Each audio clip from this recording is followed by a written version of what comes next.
Hey everybody, and welcome back to Jon David's journey. I told y'all we would be doing kind of like an overview of what the Taussig Bing Anomaly is, since that's what he's diagnosed with. So that way everybody can kind of get on the same page and understand what's going on. I know a lot of people have asked over the last several months, like what exactly is going on and what's exactly wrong with his heart. So I figured this would be the best way to kind of do it, so everybody can learn at the same time.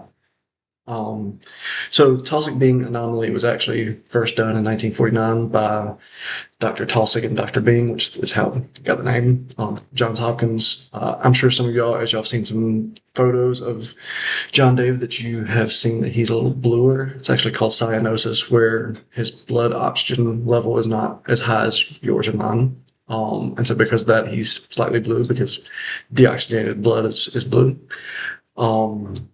But it is probably going to be easier to understand with a picture. So let me get this and show you. So this is Jon David's heart. It's not drawn to be like yours or mine, and I'll explain how his is different here in a second. It also has a little bit of other things on there that he had done during his first procedure, and I'll explain those in a moment. But in a normal heart, you've got this valve. What you don't have is this here. You've got this valve and this valve. There's a hole right here, particularly called a VSD.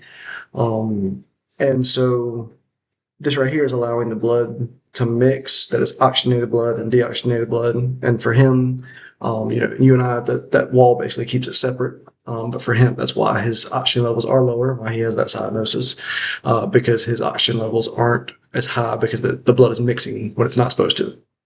The other thing that is seen with this, and sometimes this is called DORV, Double Outlet Right Ventricle, because both of the main arteries are over here on this right side.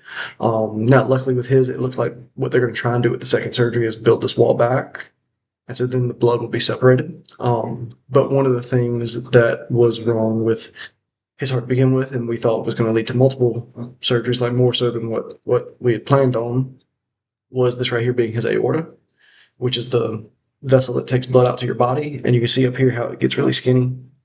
That's not supposed to happen. It's called hypoplasia, or hypoplastic aortic arch. Originally, when they found out that he had Taussig Bing at 20 weeks, they thought that this was actually completely cut off. Like, they could not see any blood flow going through it. And if that had been the case, then he would have had to have an artificial shunt put in, and would have led to more surgeries, because the artificial shunt would not have grown as he grew, and then you have to replace it every so often as he gets bigger. What they did instead on this first surgery is they put a patch here and a patch here to kind of extend the aortic arch out, to allow for more blood flow to go through. And the other thing that they did is put a pulmonary band right here, which restricts the blood flow going to his lungs, because he was actually having too much going here and not enough here. So, path of least resistance, you try and restrict it a little bit here, so that way the blood will actually come over here and go. And that's the idea with the first surgery. It has worked fairly well, and he's recovering. We've had our challenges. I think I talked about that a bit in the last video of what has happened a little bit with him since he had that first surgery, and some of the ups and downs we've had. Now, for those of you who know where the things are supposed to go in a heart, one of the things that y'all probably picked up on is that I've been pointing basically these backwards, because this is not supposed to be where the aorta is at. This is not supposed to be where the pulmonary artery is at. They're actually flip-flop. This is called TGA, or transposition of the greater arteries, and they're not where they're supposed to be. So in a normal heart, these would be flipped, but instead they're flipped around. And again, that's part of what they're looking to do with the second surgery, is basically flip these back to where they're supposed to go, and then rebuild that wall. Again, it's called a VSD. It's a hole in the heart. So basically patch that hole. And then from that point on, his heart should be like yours and mine. They will have to obviously monitor it and make sure that things kind of as they go along, and as he grows, that it continues functioning the proper way. Excuse me. But that is basically the goal.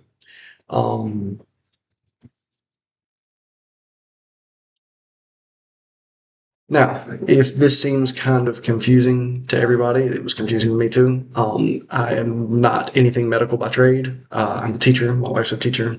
And we actually have this conversation quite a lot with the nurses and the doctors, that we are not medical professionals by any stretch.